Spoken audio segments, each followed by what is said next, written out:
Adisia One World Kalapatti. Premium villa plots with world-class amenities. நம்ம கோயம்புத்தூர்ல அதிசயம் நடக்கும் நிச்சயமா. நீதி வழங்கும் போது அண்ணன் தம்பி சொந்தம் பந்தம் பணக்கார ஏழை எதையுமே பார்க்க கூடாதுடா. நாயத்தை மட்டும் தான் சொல்லணும். அனைவருக்கும் வணக்கம். ஈமுக்கோழி மோசடி, மண்ணுளிப்பாம்பு மோசடி, கோபுர கலச மோசடி, கருப்பு பண மோசடி, கள்ள நோட்டு மோசடி, ஆருத்ரா மோசடி, இஜாவு மோசடி, நியோமேக்ஸ் மோசடி, மை V3 ஆட்ஸ் மோசடின்னு சொல்லி பல்வேறு மோசடிகளுக்கு பழகி போய் ஏமாந்து போன தமிழ்நாட்டு மக்களுக்கு புதிதாக ஏமாத்திர வந்திருக்கிற கும்பல் தான் இந்த ரிசர்வ் பேங்க் மோசடி. மோடி வெளிநாட்டுக்குரிய கருப்பு பணத்தை மீட்டு கொண்டு வந்துட்டாரு. கிட்டத்தட்ட 3 லட்சம் கோடிக்கு மேலே வந்துருச்சு. இந்த பணத்தை நாம் 1 லட்ச ரூபா இன்வெஸ்ட்மெண்ட் பண்ணோம்னா நமக்கு 1 கோடி ரூபா கிடைக்கும். இது பல்வேறு அறக்கட்டளை மூலமாக இந்த பணம் வரப்போகுது அப்படின்னு சொல்லி ரிசர்வ் பேங்க் பெயரை பயன்படுத்தி ரிசர்வ் பேங்க் அதிகாரிகள் போலவே நடித்து ரிசர்வ் பேங்க்ல போய் செல்ஃபி எடுத்து போட்டு அதை மக்கள்கிட்ட நம்ப வச்சு பல பேர் மோசடி பண்ணியிருக்காங்க. இதை கடந்த மே மாதம் சாட்ஜெட் அப்படிங்கிற ஒரு இணையதளத்தில் பாதிக்கப்பட்ட ஒரு நபர் இணைய வழியாக புகார் கொடுக்குறாரு. அந்த புகாரின் அடிப்படையில் ரிசர்வ் பேங்கினுடைய பொது மேலாளர் AK கென்னடி என்பவர் தமிழ்நாட்டை சார்ந்த காவல்துறைக்கு அவர் புகார் கொடுக்க, அந்த புகாரின் அடிப்படையில் CBCID காவல்துறை நடவடிக்கை எடுக்கிறாங்க. கிட்டத்தட்ட செப்டம்பர் மாதம் 9ஆம் தேதி மட்டும் தமிழ்நாடு முழுக்க 47 இடங்களில் கடுமையான சோதனை நிகழ்த்தப்படுது. அந்த சோதனை அடிப்படையில் முதல் கட்டமாக 11 பேர் கைது செய்யப்பட்டாங்க. அந்த 11 பேரில் தமிழ்நாட்டுக்கு தலைவனாக செயல்பட்ட இந்த மோசடி கும்பலுடைய தலைவனாக செயல்பட்ட மதுரையை சார்ந்த சுவாமிநாதன் ஐயர் என்பவர் கைது செய்யப்படுறாரு. அதே போல் குடுமியான்மலை ரவிச்சந்திரன் எல்லாம் பிறவி குற்றவாளி குடுமியான்மலை ரவிச்சந்திரன். அதே போல் திண்டுக்கல்லை சார்ந்த டெய்சி ராணி என்பவர் கைது செய்யப்படுறாரு. அப்புறம் காட்பாடியை சேர்ந்த ஜெயராஜி, மணப்பாறையில் ஞான பிரகாசம், அப்புறம் சேலத்தை சார்ந்த தேசிங் ராஜா என்பவர்கள்லாம் கைது செய்யப்படுறாங்க. இவர்களுக்கு தலைவராக செயல்பட்ட அஸ்வின் ராவ் என்பவர் கைது செய்யப்பட்டு நெஞ்சுவலி வந்துருச்சு, நம்ம ஒரு அரசியல்வாதி கைது பண்ணணும் நெஞ்சுவலி வரும்ல, அது மாதிரி நெஞ்சுவலி வந்துருச்சு அப்படின்னு சொல்லி மருத்துவமனையில் சிகிச்சை பெற்றிருக்காரு. இந்த டீமை கைது பண்ணிட்டாங்க. ஆனால் இன்னும் நான் பேசிக்கிட்டு இருக்க இந்த நொடி வரைக்கும் பணம் வந்துடும் அப்படின்னு ஒரு பெரும் கூட்டம், ஒரு பெரிய கூட்டத்தை ஏமாத்திக்கிட்டு இருக்கு. கடந்த 2 காணொளிகளில் இந்த ரிசர்வ் பேங்க் மோசடி குறித்து சாட்டையில் தெளிவாக பேசியிருந்தோம். இதை பார்த்த பல பேர் இனி பணம் வராது, இனி பணம் கொடுக்கக்கூடாது அப்படிங்கிற நிலைமைக்கு வந்திருக்காங்க. இன்னும் சில பேர் நமக்கு எப்படியும் இன்னைக்கு இரவுக்குள்ள பணத்தை கொடுத்துருவாங்க அப்படின்னு நம்பிக்கிட்டு இருக்காங்க. ஏன்னா இந்த கும்பல் அவங்களை அப்படி நம்ப வைக்குது. அதில் நம்ம ஒரு குறிப்பிட்ட பேரை சொல்லியிருந்தோம். ராமநாதபுரத்தை சார்ந்த ரமேஷ் கண்ணன் என்பவர் நண்பர்கள் உதவிக்கரங்கள் அப்படிங்கிற பேரில் ஒரு அறக்கட்டளை நடத்துறாரு. இந்த அறக்கட்டளையை பயன்படுத்தி இவர் மட்டுமே குறைந்தபட்சம் 150 கோடி ரூபாய் ஏமாத்திருக்காரு அப்படிங்கிற தகவல்களை பாதிக்கப்பட்டவங்க நம்மகிட்ட கொடுத்தாங்க. இந்த ரமேஷ் கண்ணன் குறித்து பேசினோடனே இவன் எவ்வளவு பெரிய திருட்டு பயலா இருந்திருந்தா என்ன சொல்லியிருக்கான்னா, சாட்டை துரைமுருகன்ட்ட நான் பேசிட்டேன், அவர் எனக்கு நண்பர் தான், அவர் தெரியாமல் பேசிட்டேன், ஃப்ளோவில் இந்த மாதிரி குடும்பியான்மலை ரவிச்சந்திரன், ஜெயபிரகாசம், ஞானப்பிரகாசம், சேலம் தேசிங் ராஜா, பாலாஜி, வினோத், இந்த அஸ்வின் ராவ் இவங்க பேரெல்லாம் சொல்லும்போது வரிசையில் என் பேரையும் சொல்லிட்டாரு. நீ அவ்வளோ பெரிய யோக்கிய மசுரா இருந்திருந்தா இந்த திருட்டு பயிலுக்கு பேரில் ஓம் பேர் எப்படி வருது? ஏன்னா இந்த திருட்டு பயிலை விட 1ஆம் நம்பர் திருட்டு பைய இந்த ரமேஷ் கண்ணன். இவன் பல காலமாக ராமநாதபுரம், அதை சுற்றிக்கூடிய பகுதி, சிவகாசி, ராஜபாளையம் இந்த பகுதியில் ஆயிரக்கணக்கான நபர்களை ஏமாத்திருக்கிறான். இவன் எவ்வளவு தூரம் கிளவராக இருக்கான்னா, இவனால் பாதிக்கப்பட்டவங்க பணம் கூட போதுங்க, ஆனால் இவனு எங்களுக்கு கொடுத்த மன உளைச்சல் இருக்கு பாருங்க, அது கடுமையான மன உளைச்சல். திடீர்னு என்ன பண்ணுவான்னா, இரவோடு இரவா கிளம்பி ராமநாதபுரத்துக்கு எல்லாரும் வாங்கன்னு சொல்லி இவனை அழைக்கிறது, யாரோ பாதிக்கப்பட்டவங்கள அழைக்கிறது. அழைச்சிட்டு இன்னைக்கு உங்களுக்கு எல்லாத்துக்குமே பயனாளிகளுக்கு நம்ம பணம் கொடுக்க போகிறோம், நீங்கள் வந்துருங்க அப்படின்னு சொல்லி பணம்னு சொல்கிறது திங்ஸ், இன்னைக்கு திங்ஸ் வந்துடும், திங்ஸ்னால் உங்களுக்கு புரியும்னு நினைக்கிறேன், உங்களுக்கு வந்துடும் அப்படின்னு சொல்லி வர வைக்கிறது. இரவோடு இரவா போனால் 2 மணிக்கு ராமநாதபுரத்தில் போய் காத்திருக்குது, இன்னைக்கு கொடுத்துருவாரு ஐயா கொடுத்துருவாரு அப்படின்னு காத்திருக்கிறது. இவன் நேராக 2:30 மணிக்கு ஆட்டிட்டு காரில் இப்போ ராமநாதபுரத்தில் கொடுக்கறதுல சின்ன சிக்கல் ஏற்பட்டிருக்கு. ஏன்னா போலீஸ் கொஞ்சம் நம்ம பேச வேண்டியிருக்கு.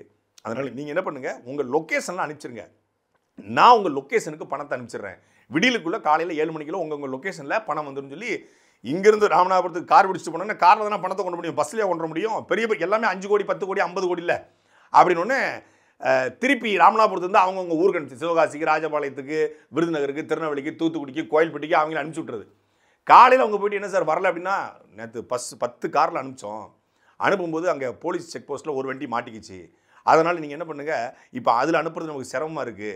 இப்போ அவங்க எல்லாத்தையும் சரி கட்டணும், அதிகாரிகள்லாம் கொஞ்சம் சரி கட்ட வேண்டியிருக்கு, கவர்மெண்ட் சைட்லேயும் கொஞ்சம் ப்ரெஷராக இருக்குது. அதனால் அவங்களுக்கு கொஞ்சம் பணம் கொடுக்கணும். ஏன்னா எல்லா பணமே எனக்கு காரில் இருக்குது, என்கிட்ட எதுவுமே இல்லை. இப்போ உடனடியாக நீங்கள் ஒரு 10 லட்ச ரூபா அக்கௌண்ட்டில் போட்டிங்கன்னா நான் அந்த பணத்தை பூரா உங்கள்கிட்ட மீட்டினா அதை வச்சு ஒரு 10 லட்ச ரூபா அட்டையை போடுறது. அதாவது கொடுக்கக்கூடிய திங்ஸு, அதாவது திங்ஸ்னால் நீங்கள் புரிஞ்சுக்கோங்க, வெளியில் நான் சொல்லாமல் சொல்லியிருக்கிறேன். கொடுக்கக்கூடிய அந்த திங்ஸை வந்து நீங்கள் பத்திரமா வைக்கணும், சேஃப் அண்ட் செக்யூராக வச்சு தான் அதை எடுத்து நீங்கள் பயன்படுத்தணும். அதுக்குரிய அந்த இடத்தோட ஃபோட்டோ, லொக்கேஷன் அனுப்பிடுங்க. போன தடவை மெசேஜ் போட்டிருந்தேன், அந்த மெசேஜை பார்த்தா எல்லாருக்கும் புரியும் என்ன திங்ஸ் கொடுக்க போகிறோம் அப்படின்னு. அதுக்கான லொக்கேஷன் தான். இந்த லொக்கேஷன் எதுக்காக கேட்குறோம் அப்படின்னா, இங்கேருந்து அந்த திங்ஸ் வந்து அந்த லொக்கேஷனுக்கு வந்து வந்துடும். சார் எல்லாமே ரெடி ஆயிடுச்சு, ஒரு 3 மணி வரைக்கும் வெயிட் பண்ணுங்கள், ஈவினிங் 3 மணி வரைக்கும் வெயிட் பண்ணுங்கள், ஃபோன் அடிக்கிறேன். நான் லேட் நைட் ஆகிடுச்சு நான் வர்றதுக்கு, உங்களுக்கு நான் 3 மணிக்கு ஃபோன் பண்ணி எப்போ அனுப்பி விட்றேங்கிறத சொல்லிடுறேன் சார், நீங்கள் ரிசீவ் பண்ணிக்கோங்க. பார்த்துட்டு அனுப்பி வைக்கிறோம் சார். இன்றைக்கி அனுப்ப முடியாத சூழல் ஏற்பட்டுருச்சு, இன்றைக்கி கன்ஃபார்மாக அனுப்புகிற மாதிரி இருந்தது, அனுப்ப முடியாத சூழல் கொஞ்சம். சரி, மறுநாள் காலையில் லொக்கேஷன் வந்துருமான்னு பார்த்தா இப்போ போலீஸ் நெருக்கடியாக இருக்குது. அதனால் இப்போ நான் வந்து பணத்தை காரில் அனுப்புறது சரியாக வராது, எல்லாத்துக்குமே நான் டிடியாக கொடுத்துட்றேன். டிடி வந்து நமக்கு 5 நாள் ஆகும், அந்த டிடியை நீங்கள் உங்கள் அக்கௌண்ட்டில் போட்டு நீங்கள் வந்து இது பண்ணிக்கோங்க அப்படின்னு சொல்லி மக்களை நம்ப வச்சு பணம் வாங்கிங்க. எப்படி இவங்ககிட்ட ஏமாந்தாங்க அப்படின்னு சொல்கிறாங்க அப்படின்னா, ஆரம்ப புள்ளி எது, யார் வந்து தொழிலில் கொஞ்சம் வீக்காக இருக்காங்களோ, யாருக்கு பண தேவை இருக்கிறதோ அந்த நபர்களை குறிவைத்து அவர்களுக்கு நெருக்கமான நபர்கள் மூலமாக அணுகுவது. ஒரு எடுத்துக்காட்டுக்கு சிவகாசியில் ஒரு சாக்கு தைக்கக்கூடிய ஒரு சாக்கு உற்பத்தி தொழிற்சாலை நடத்தக்கூடிய ஒருத்தர், அவர் நலிவடைஞ்சு போயிருக்காரு. அவர்கிட்ட போய் ஒருத்தன் அப்ரோச் பண்ணுறான், இந்த மாதிரி எனக்கு ஒரு 100 சாக்கு வேணும் அப்படிங்கிறான். 100 சாக்கு திடீர்னு எதுக்கு கேட்குறீங்க அப்படின்னே, இல்லைண்ணே ஒரு அமௌண்ட்டு, பெரிய அமௌண்ட் வருது, அந்த அமௌண்ட்டை வைக்கிறதுக்கு தான் இந்த சாக்கு தேவைப்படுதுன்னு இருக்கான். பெரிய அமௌண்ட்டை எவ்வளோ வருது, அது ஒரு 150 சி வருதுண்ணே.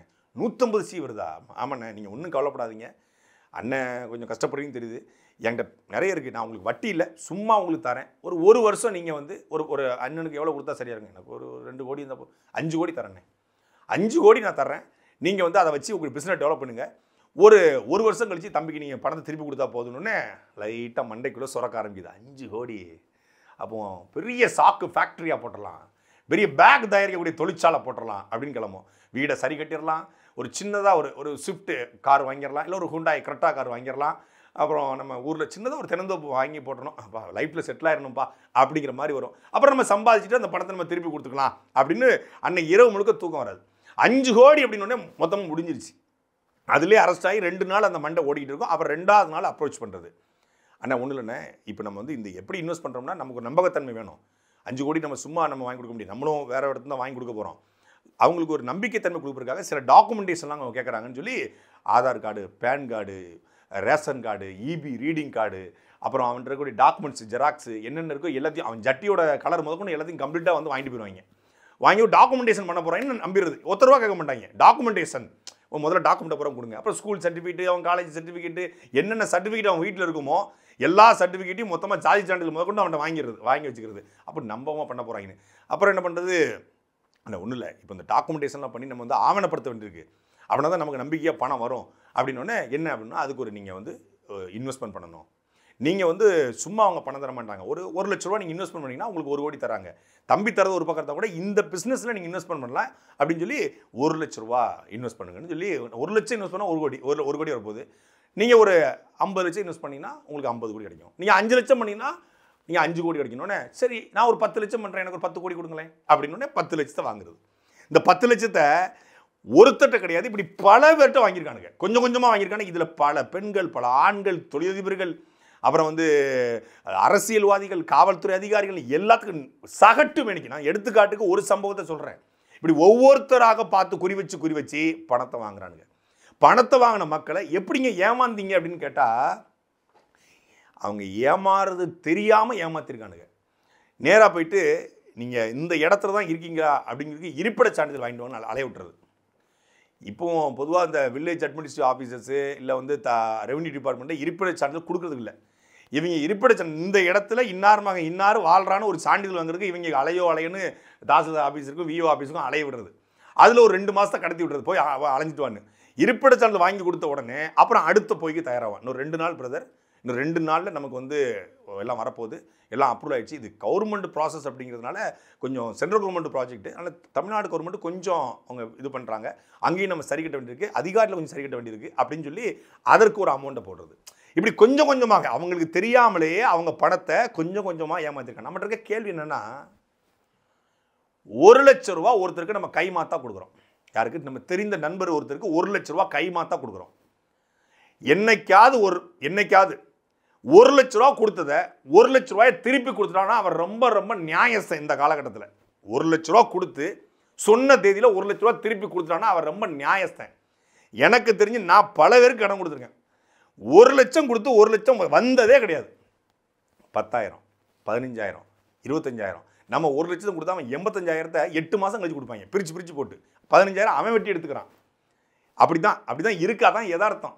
10,000 கொடுத்தோம்னா 2,000 போட்டு விடுறது, அப்புறம் அடுத்த மாதம் ஒரு 3,000 போட்டு விடுறது, கூப்பிட்றேன்னு அப்புறம் அடுத்த ஒரு 4,000 போட்டு விடுறது. ஐயோ சனியை பிடிச்சவன் ஃபோன் பண்ணுறேன், ஏன்னா கடனை கொடுத்து போட்டு நம்ம ஃபோன் பண்ணால் சனியை பிடிச்சவன் ஃபோன் பண்ணுறேன், ஏங்க கடன் தாங்க கொடுத்தீங்க, சும்மா நொய்யின்னு ஃபோன் பண்ணுறீங்க அப்படிமா. வட்டிக்கு கொடுத்து வாங்கினா கூட இன்றைக்கி 10 விழுக்காடு 10% வட்டி, 1 லட்ச ரூபாய்க்கு ஒரு 10,000 வட்டி அப்படின்னா கூட வாங்கும்போது வாங்கிடுவாங்க. அப்புறம் கொடுக்கும்போது ஒரு 3 மாதம் கொடுத்துட்டு 4ஆம் மாதம் எப்படி கொடுக்குன்னு தெரியாது, திணறிடுவாங்க.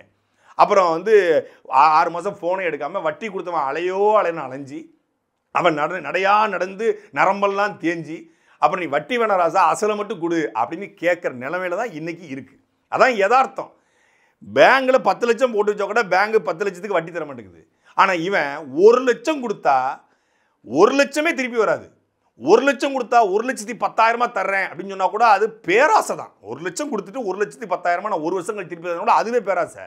ஆனால் 1 லட்சம் கொடுத்துட்டு 1 கோடி தர்றேன்னு சொல்லி ஒருத்தன் சொல்கிறான்னா எப்படி நம்புறீங்க? எப்படி தர முடியும்? எவன் தருவான் இந்த உலகத்தில்? இப்படித்தான் ஆருத்ரா, இப்படித்தான் நியோமேக்ஸ், இப்படித்தான் மைவி3 ஆட்ஸ், இப்படித்தான் ஒட்டுமொத்தமாக ஹிஜாப் எல்லாருமே இப்படித்தான். அதே போலத்தான் இந்த கும்பல், இந்த ராமநாதபுரத்தில் இந்த ரமேஷ் கண்ணா 1ஆம் நம்பர் திருட்டு நாய். இந்த திருட்டு நாய் அவனுக்கு வீடியோ போட்டா நான் சாட்டையை திட்டி விட்டேன். நீ எப்படா என்னை திட்டி விட்ட? நீ எப்போ என்கிட்ட பேசுன? நீ எப்போ என்கிட்ட வந்து நான் அவர் எனக்கு தெரிஞ்ச சகோதரர்னு சொல்லிட்டாரு.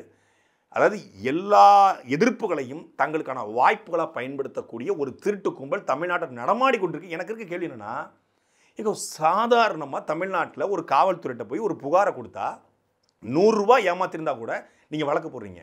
ஒரு விஏஓ, ஒரு தாசில்தார், ஒரு ஆர்ஐ 5,000 ரூபா லஞ்சம் வாங்கினா கூட வழக்கு பதிவு செஞ்சு 10 வருஷம் ஜெயிலு. நான் புழல் ஜெயிலில் இருக்கும்போது பார்த்தேன், நிறைய கிளர்க்கு உதவியாளர்கள் நிறைய உள்ள ஜெயிலில் இருந்தாங்க. என்னன்னு கேட்டால் தண்டனை பெற்றிருந்தாங்க.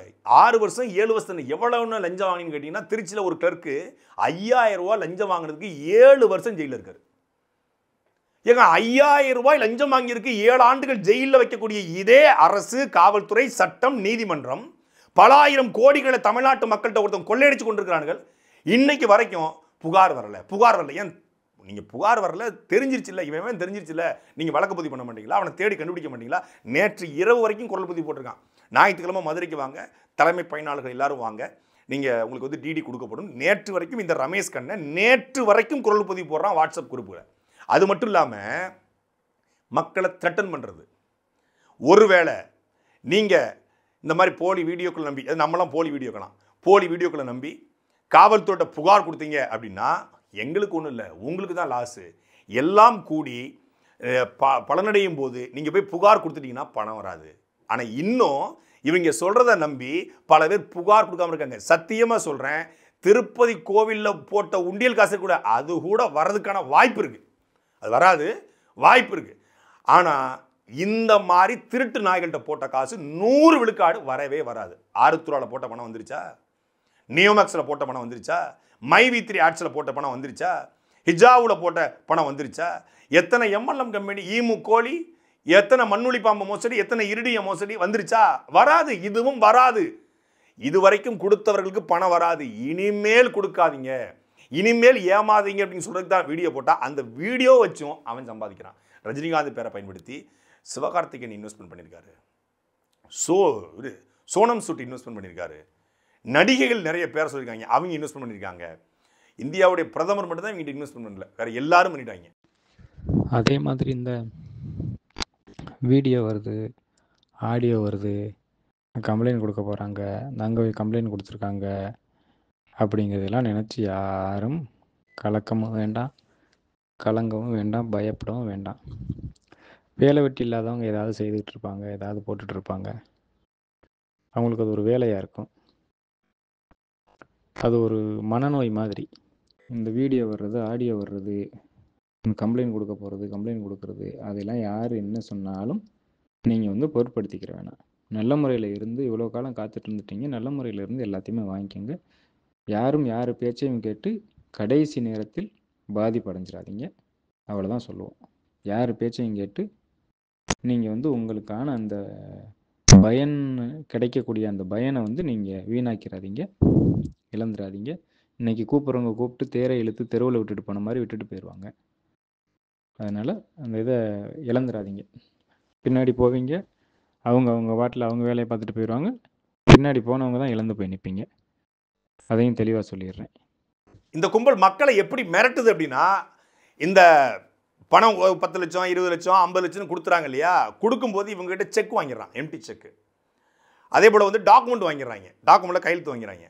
ஒருவேளை நீங்கள் புகார் கொடுத்தீங்க அப்படின்னா உங்களுடைய செக்கில், உங்களுடைய காசோலையில் நாங்கள் 50 லட்சம் அப்படின்னு போட்டு உங்கள் மேலே செக் மோசடி வழக்கு கொடுத்துருவோம்.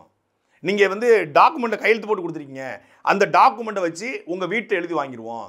செக் மோசடி வழக்கு உங்கள் மேலே கொடுத்தோம்னா நீங்கள் 10 வருஷம் உள்ளே வைக்கணும் அப்படின்னு சொல்லி மிரட்டுறானுங்க. மிரட்டுறது மட்டும் இல்லாமல் இவங்க வீட்டில் பணத்தை கொடுத்துட்டோம்னு சொல்லி வீட்டில் போய் கேட்டால் பணம் கேட்டு மிரட்டுறாங்க, அதிக பணம் கேட்டு மிரட்டுறாங்க, வட்டிக்கு பணம் கொடுத்துட்டு மிரட்டுறாங்க அப்படின்னு பல வகையில் திருப்பி விடுது. அப்படி சேலத்தை சார்ந்த அம்மா சத்யபாமா அவங்க இந்த சேலத்தில் தேசிங் ராஜா பாலாஜி என்பவர் மேலே புகார் கொடுக்குறாங்க. பணம் கொடுத்து ஏமாந்துட்டாங்க. கிட்டத்தட்ட அவங்களே 50 லட்சத்துக்கு மேலே பணம் கொடுத்து ஏமாந்துருக்காங்க. ஏமாந்துட்டு இவங்க போய் புகார் கொடுத்த உடனே அந்த தேசிங் ராஜாவை கைது பண்ணிட்டாங்க. இந்த பாலாஜி தலைமறைவாயிட்டான். பாலாஜி அவங்க ஆத்தா ஒருத்தி இருக்கா, அவங்க 2 பேரும் தாயும் மகனும் சேர்ந்து ஏமாத்திருக்காங்க, குடும்பமாக ஏமாத்திட்டு இந்த அம்மாவும் அவருடைய ஏமாந்தவர்களும் போய் அந்த பாலாஜி வீட்டில் போய் கேட்டதற்கு என்ன சொல்லியிருக்காங்க அப்படின்னா, காவல்துறைக்கு புகார் கொடுத்துறாங்க. என் வீட்டில் என்னை மிரட்டுறாங்க, கொலை மட்டும் கொடுக்குறாங்க, ஆபாசமாக பேசுகிறாங்க, பணம் கேட்டு மிரட்டுறாங்கன்னு புகார் கொடுத்து இந்த புகார் மீது நடவடிக்கை எடுக்கலன்னு சொல்லி உயர்நீதிமன்றத்துக்கு போய் உயர்நீதிமன்றத்தை என்னென்னு விசாரிக்குங்குது. இந்த அம்மா கொடுத்த புகாரில் அவனை கைது பண்ணணும், அவனை கைது பண்ணலை. இவன் கொடுத்த புகாரில் இந்த அம்மாட்ட சொல்லி இனிமேல் அவன் வீட்டில் போய் நீங்கள் ரிட்டர்ன் பண்ணக்கூடாதுன்னு காவல்துறை எழுதி வாங்கியிருக்கு. இப்படித்தான் ஒவ்வொரு மக்களையும் மிரட்டுவது. புகார் கொடுத்தவங்க மேலே ஒரு புகாரை கொடுத்து இவன் கிளவராக நீதிமன்றத்துக்கு போய் புகார் மீது ஏன் நடவடிக்கை எடுக்கலன்னு சொல்லி வச்சு என்னன்னா இவங்க எல்லாருமே டாக்குமெண்ட்டை கொடுத்துறாங்க, கையெழுத்து போட்டு கொடுத்துறாங்க, அவங்களுடைய மொத்தத்தையும் உறிஞ்சிடறான். இந்த கும்பலுடைய நோக்கம் என்னன்னா, அதாவது பெரிய பொலிட்டிக்கல் தொடர்பு இல்லாத, பெரிய பின்புலம் இல்லாத ஆட்களை டார்கெட் பண்ணி அவங்கள மொத்தமாக சக்கையாக உரியுது. இந்த குடும்பியான்மலை ரவிச்சந்திரனா ஒருத்தனுடைய கோமனம், அந்த கோமன கயிறு இருக்கும்ல, ஒரு அரஞ்சான் கயிறு, அது முதற்கொண்டு அறுத்தெடுத்துறது, சாகும் நொடி வரைக்கும் அவனை தள்ளுறது.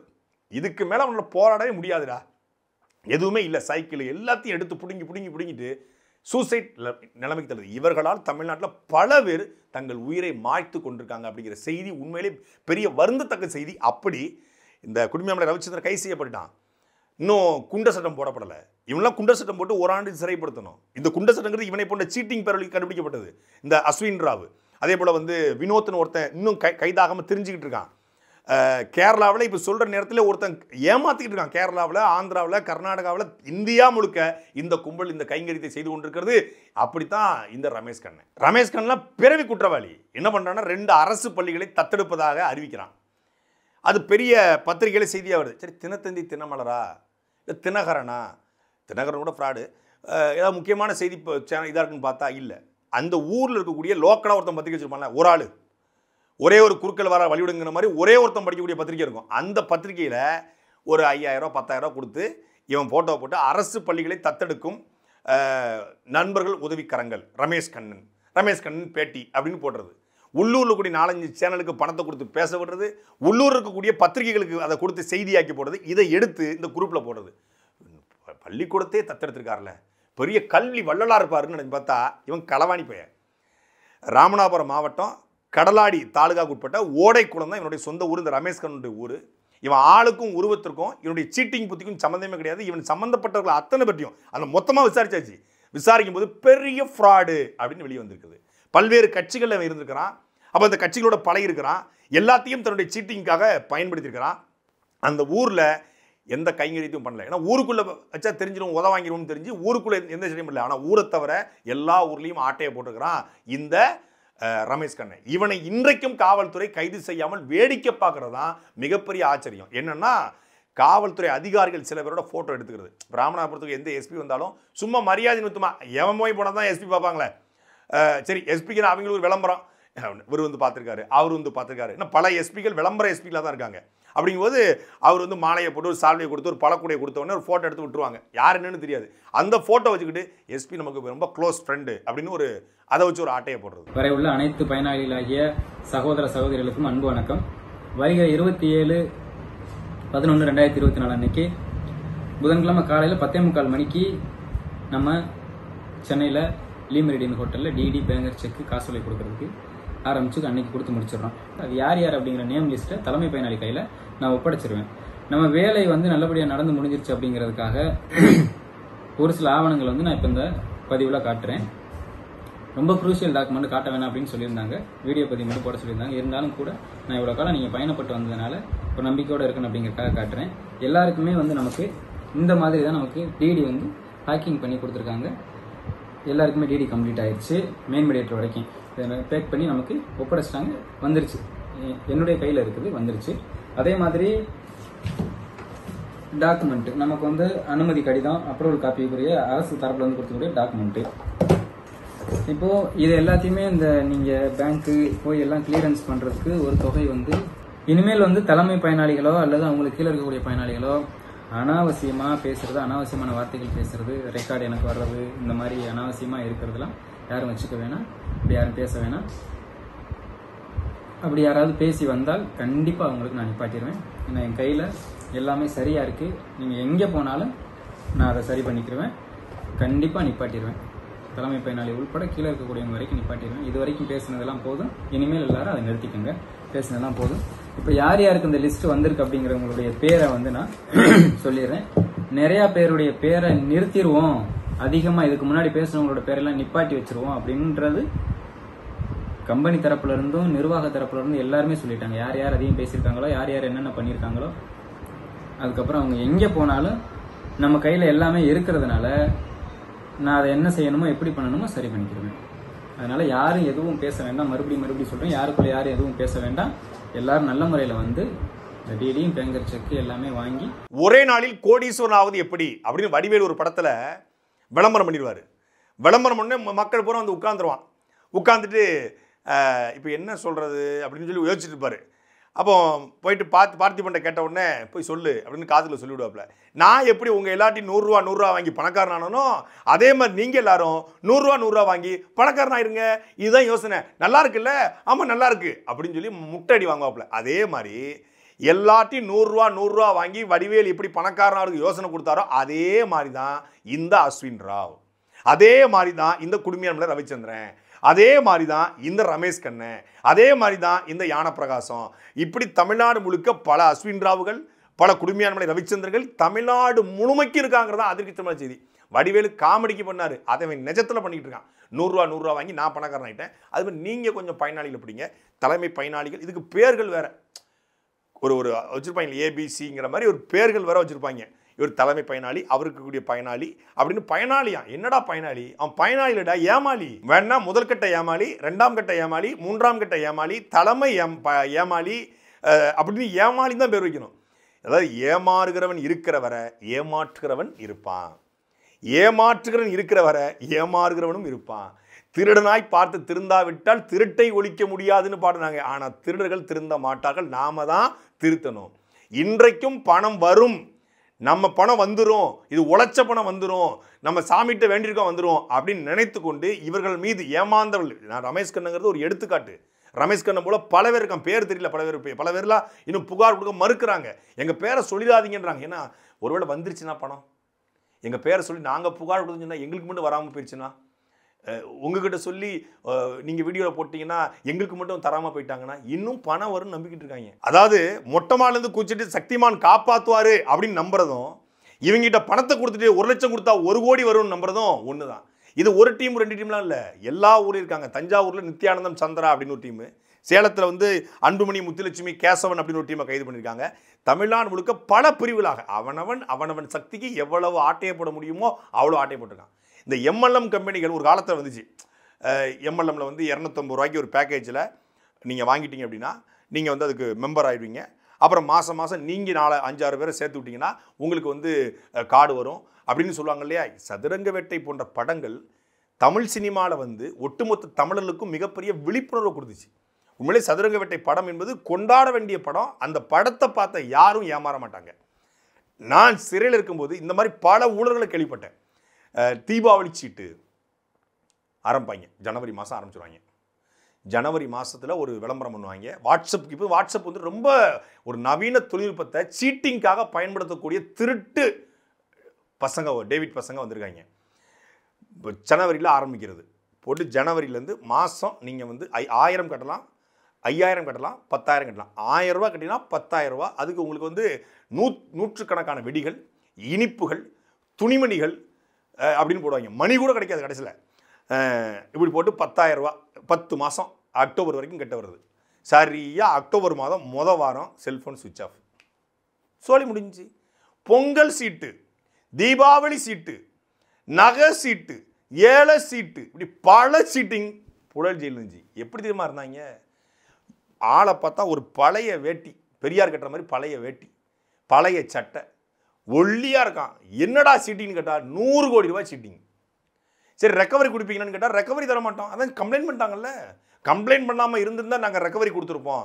கம்ப்ளைண்ட் பண்ணிட்டாங்க, எப்படிங்க ரெக்கவரி கொடுப்போம்? இதைத்தான் ஒரு தாரக மந்திரம் தெரிவிச்சிருக்காங்க. ஜெயிலுக்கு போனால் பணம் வராது, அப்போ ஜெயிலுக்கு கம்ப்ளைண்ட் கொடுக்காம இருக்கணும். உள்ளே போயிட்டா பணம் வராது. உள்ளே போயிட்டா யார் அவங்களுக்கு பணம் தருவாங்க? நான் 90 நாள் 100 நாள் ஜெயிலில் இருப்பான். 90 நாளில் மேண்டேட்டரி பெயில்னு ஒன்று வச்சுருக்காங்க நம்ம சட்டத்தில். 90 நாளில் மேண்டேட்டரி பெயில். அரசு திட்டி உள்ளே போனால் தான் 6 மாதம் 8 மாதம் ஜெயிலு. சீட்டிங் பண்ணிட்டு போனால் 90 நாளில் அப்படி வந்துடலாம். அதிகபட்சம் 6 மாதம், அதிகபட்சம் 1 வருஷம், இல்லை 1.5 வருஷம், இல்லை 2 வருஷம். 2 வருஷத்துக்கு மேலே ஜெயிலில் இருக்க முடியாது. ஏன்னா உச்சநீதிமன்றம் சொல்லுது, எப்போ சார்ஜிட்டு போட்டு வழக்கை நடத்தி ட்ரையல் ஏற்றி தண்டனை கொடுக்காம இந்த விசாரணை கைதியாக வச்சுக்கலாம் வெளியிடுப்பா. சும்மா வெட்டியாக ஜெயிலில் போட்டு சாப்பாடு போட்டு உட்காந்துருக்காதீங்க. விசாரணை கைதி இந்தியா முழுக்க பல லட்சக்கணக்கான பேர் இருக்கான். சிறைக்கு வந்து சிறை நிர்வாகத்துடைய பணம் தான் செலவாகுது, அவனை பூரா வெளியே விடுன்னு சொல்லி உச்சநீதிமன்றமே சொல்லுது. அதனால் என்ன பண்ணுறாங்கன்னா அதிகபட்சம் 2 வருஷத்துக்கு மேலே விசாரணை கைதி இருக்கிறது கிடையாது. அப்போ வெளியே வந்துடுவான். வெளியே வந்தால் அந்த 100 கோடி ஆட்டையை போட்டிருக்கான்னா 20 கோடி அவன் 2 வருஷத்தில் செலவு பண்ணியிருந்தா கூட, மாதம் அவன் 50 லட்சம் ஜெயிலுக்கு செலவு பண்ணால் கூட அவனுக்கு மீதி ஒரு 90லேருந்து 80 கோடிலேருந்து 90 கோடி வெளியே இருக்கும். அது ராஜ வாழ்க்கை. சதுரங்க வேட்டை படத்தில் அடுத்த ஸ்கிரிப்ட் போடுவான்ல, அதே மாதிரி அடுத்த ஸ்கிரிப்ட். இப்படித்தான் இந்த குடுமியாமலை ரவிச்சந்திரன்லாம் 2011 சீட்டிங் பண்ணி மாட்டிருக்கான். 2015 மாட்டுறான், 18 மாட்டுறான், 20 மாட்டுறான், இப்பவும் மாட்டிருக்கான். எப்படி வெளியே போனவன் உள்ளே போனவன் வெளியே வந்து சீட்டிங் பண்ணுறான்? வேற வேற ஏரியா, வேற வேற மக்கள். இவனை அடையாளப்படுத்துக்க ஆட்கள் இல்லாமல் அடையாளப்படுத்தக்கூடிய ஆட்களையும் அசிங்கப்படுத்துது. அப்படி தான் இந்த ரமேஷ்க்கு என்ன சொல்கிறான், நம்ம வீடியோ போட்டோன்னே சாட்டி திரும்ப எங்கள் அண்ணன் தான், அவர் என் ஃப்ரெண்டு தான், உன் முகரக்கட்டையை கூட முழுசாக பார்த்தது இல்லை, இந்த நாய் என்னையை பற்றி சொல்லியிருக்கு. நீங்கள் யாரும் பதட்டப்பட வேணாம், நான் ரமேஷ் பேசுகிறேன். அது வந்து விஷயங்கள் தெரியாமல் போட்டுட்டாங்க. அது அந்த வரிசையாக பேர் வரும்னு சொல்லுவாங்கள்ல, அந்த மாதிரி இந்த கூட்டத்தோட கூட்டமாக சேர்த்து விட்றோன்னு சொல்லுவாங்கள்ல, அந்த மாதிரி சேர்த்துருக்காங்க போல். அவர்கிட்டே பேசிட்டேன். அவர் யார் பேசினாங்களோ அவர்கிட்டே சாட்டி திருமுறையும் நான்கிட்டே பேசிட்டேன். பேசி அவர் நெருக்கமான நண்பர் தான், பேசிட்டேன். அப்புறம் ஐயோ சகோதரா நீங்களான்னு சொல்லிவிட்டு அதுக்கப்புறமா இது வரிசை அப்படியே மொத்தமாக வந்ததுனால அப்டேட் ஆனதுனால நான் இதை அப்படியே கண்டினியூ பண்ணி போட்டேன், இனி வராது அப்படின்னு சொல்லிட்டாரு. தமிழக காவல்துறை சிபிசிடி அதிகாரிகள் இவன் மேலே தானாக வந்து வழக்கு போடணும். இல்லைன்னா நாம் தமிழர் கட்சியின் சார்பாக யார் யாரெல்லாம் ஏமாற்றணும் அத்தனை பேரையும் நீதிமன்றத்தில் வாசல் நிப்பாட்டி அவ்வளவு பேருக்குமான தண்டனை வாங்கி தருவோம். இதில் அண்ணன் சீமான் அவர்கள் உறுதியாக இருக்கார். அண்ணன் சீமான் நடந்ததை சொன்னபோது கொந்தளிச்சார். யாரும் தூக்குடா அம்பிட்டு வரையும் பட்டியல் போட்டு அப்படின்னு தூக்குனா நீதிமன்றத்தின் மூலமாக தூக்குடன்னு. இப்படி ஒரு ஒட்டுமொத்தமான உழைக்கிற மக்களை குறிவைத்து ஏமாறுறாங்க தான். ஏன்னா இலவசங்களை கொடுக்கும்போது ஏமாறுறாங்க. நல்ல கச்சத்தீவை மீட்பேன், முல்லை பெரியாரை மீட்பேன், காவிரியை மீட்பேன் அப்படின்னு சொல்லும்போது மக்கள் ஏமாறுறாங்க. போலியான பொய்யான வாக்குறுதிகளுக்கு அரசியல்வாதிகளை நம்பி ஏமாறுவது போல, வாக்கு போட்டு ஏமாறுவது போல, அற்ப இலவசங்களை நம்பி ஏமாறுவது போல இவன் கொடுக்குற அந்த கவர்ச்சிகரமான வார்த்தைகளில் மக்கள் ஏமாந்துடுறான். சத்தியமாக சொல்கிறேன், 1 லட்சம் கொடுத்தா எந்த கொம்பாதி கொம்பனாலையும் 1.5 லட்சம் கூட தர முடியாது. ஒருத்தன் ஏன் தரணும்? அவன் ஏன் தரணும்? அவன் தர்றவன் யாரு? அவன் என்ன அம்பானி அதானியா? அம்பானி அதானி எப்படி செய்வானா? பணக்காரன் செய்வானா? முதல்ல பணம் இருக்கிறவன் யாராவது ஒருத்தன் எனக்கு 1 லட்சம் 2 லட்சம் தான் எதுக்கு செய்யணும்? அதை அவனே பண்ணிட்டு போயிடுவானே. அப்பவும் பணத்தை வச்சு பணம் பார்ப்பது. இன்னைக்கு எந்த விதமான இன்வெஸ்ட்மெண்ட்டும் இல்லாமல் ஒரு இன்வெஸ்ட்மெண்ட் இருக்கு அப்படின்னா அது பணம் தான். பணத்தை உங்ககிட்ட வாங்கிக்கிட்டு உங்க பணத்தை வச்சு தான் அவன் ரூம் போடுவான், உங்க பணத்தை வச்சு தான் அவன் ஹோட்டலில் போடுவான். அப்புறம் கேட்டால் தாட்சி, சரி திருச்சினா கோட்ரியாடு, மதுரையில் போனால் வந்து கிரீன் பார்க்கு, அம்பிகா எம்பையர் அப்படின்னு எல்லா ஊர்லேயும் டாப் ஹோட்டலில் போடுறது. இவங்க பெருசாக இருக்க அப்படின்னு போய் உட்காருவாங்க. ஆடு போய் கோயில் கசாப்புக்களை கழுத்தை வைக்கிற மாதிரி, கோழி போய் பிராய்லர்களை டான்ஸ் ஆடுற மாதிரி இவங்க போய் உட்காந்துருது. இவங்களுக்கு தெரியாத உலகத்தை காட்டுவாங்க, புதுசு புதுசாக காட்டுவாங்க. எல்லாமே இவங்க பணங்கிறது மக்களுக்கு தெரியல. அதாங்க பிரச்சனை. ஏற்கனவே ஏமாந்த பணம், அந்த பணத்தில் ரூம் போட்டு இல்லை அந்த பணத்தில் வந்து பெரிய ரெசார்ட்டை போட்டு அங்கே வச்சு மீட்டிங் நடத்தி பெரிய தன்னை வந்து விளம்பரப்படுத்துவது. நாங்கள் வந்து இந்த மாதிரி பள்ளிக்கூடத்தை தத்தெடுத்துக்கிறோம், நாங்கள் வந்து சாப்பாடு போடுறோம், நாங்கள் அது பண்ணுறோம், இந்த ஹெல்ப் பண்ணுறோம், அந்த ஹெல்ப் பண்ணுறோம். எதுவுமே எல்லாமே என்ன சொல்கிறது, விளம்பரத்திற்காக மட்டும்தான். அந்த விளம்பரத்தை நம்பி மக்கள் ஏமாறுறாங்க. இனிமேலாவது இந்த காணொலியை பார்க்குற ஒவ்வொருவரும் தயவு செய்து, நான் எப்போவுமே கேட்க மாட்டேன், தயவு செய்து உங்கள் குடும்பத்தாருக்கு அனுப்புங்க. உங்கள் குடும்பத்தில் ஒருத்தர் பாதிக்கப்பட்டிருக்கலாம், உங்களுக்கு தெரியாமல் உங்கள் அண்ணன், உங்கள் தம்பி, உங்கள் தங்கை, உங்கள் அக்கா, உங்கள் சித்தப்பா, பெரியப்பா, யாராவது ஒருத்தர் இது போன்ற நபர்களை சத்தியமாக பாதிக்கப்பட்டிருக்கக்கூடும். நான் வீடியோ போட்டப்போ தான் தெரியுது, எனக்கு தெரிஞ்ச நிறைய நண்பர்கள் பாதிக்கப்பட்டிருக்காங்க, ஆனால் நானும் ஏமாந்துருக்கேன்றான். அப்போது உங்கள் நண்பர்களுக்கு தயவு செய்து வாட்ஸ்அப் குரூப்புகளில், சமூக வலைதளங்களில் இந்த காணொலியை அனுப்புங்க. இது போன்ற இந்த அஸ்வின் ராவ் போன்ற, இந்த ரமேஷ் கண்ணன் போன்ற, இந்த பாலாஜி வினோத் போன்ற, இந்த சேலம் தேசிங் ராஜா போன்ற, அப்புறம் காட்பாடி ஜெயராஜ் போன்ற நபர்களும் இருந்து, குடுமியான்மலை ரவிச்சந்திரன் போன்ற நபர்களும் இருந்து, இந்த தஞ்சாவூர் நித்யானந்தம் சந்திரா போன்ற நபர்களும் இருந்து, இந்த திண்டுக்கல் டெய்சிராணி போன்ற நபர்களும் இருந்து நம்முடைய மக்களை நாம தான் பாதுகாக்கணும். அறியாமையில், ஏழ்மையில், வறுமையில், ஏதோ ஒரு ஆசையில் இருக்கக்கூடிய மக்களை ஏமாற்றக்கூடிய இந்த கும்பலை தமிழக அரசும் தமிழக காவல்துறையும் விரைந்து கைது செய்து மக்களும் பறிக்கப்பட்டிருக்க அந்த பணத்தை மீட்டு கொடுக்கணும். சாட்டை எடுத்து நாட்டை திருத்து, இளம் தலைமுறை தானே நீ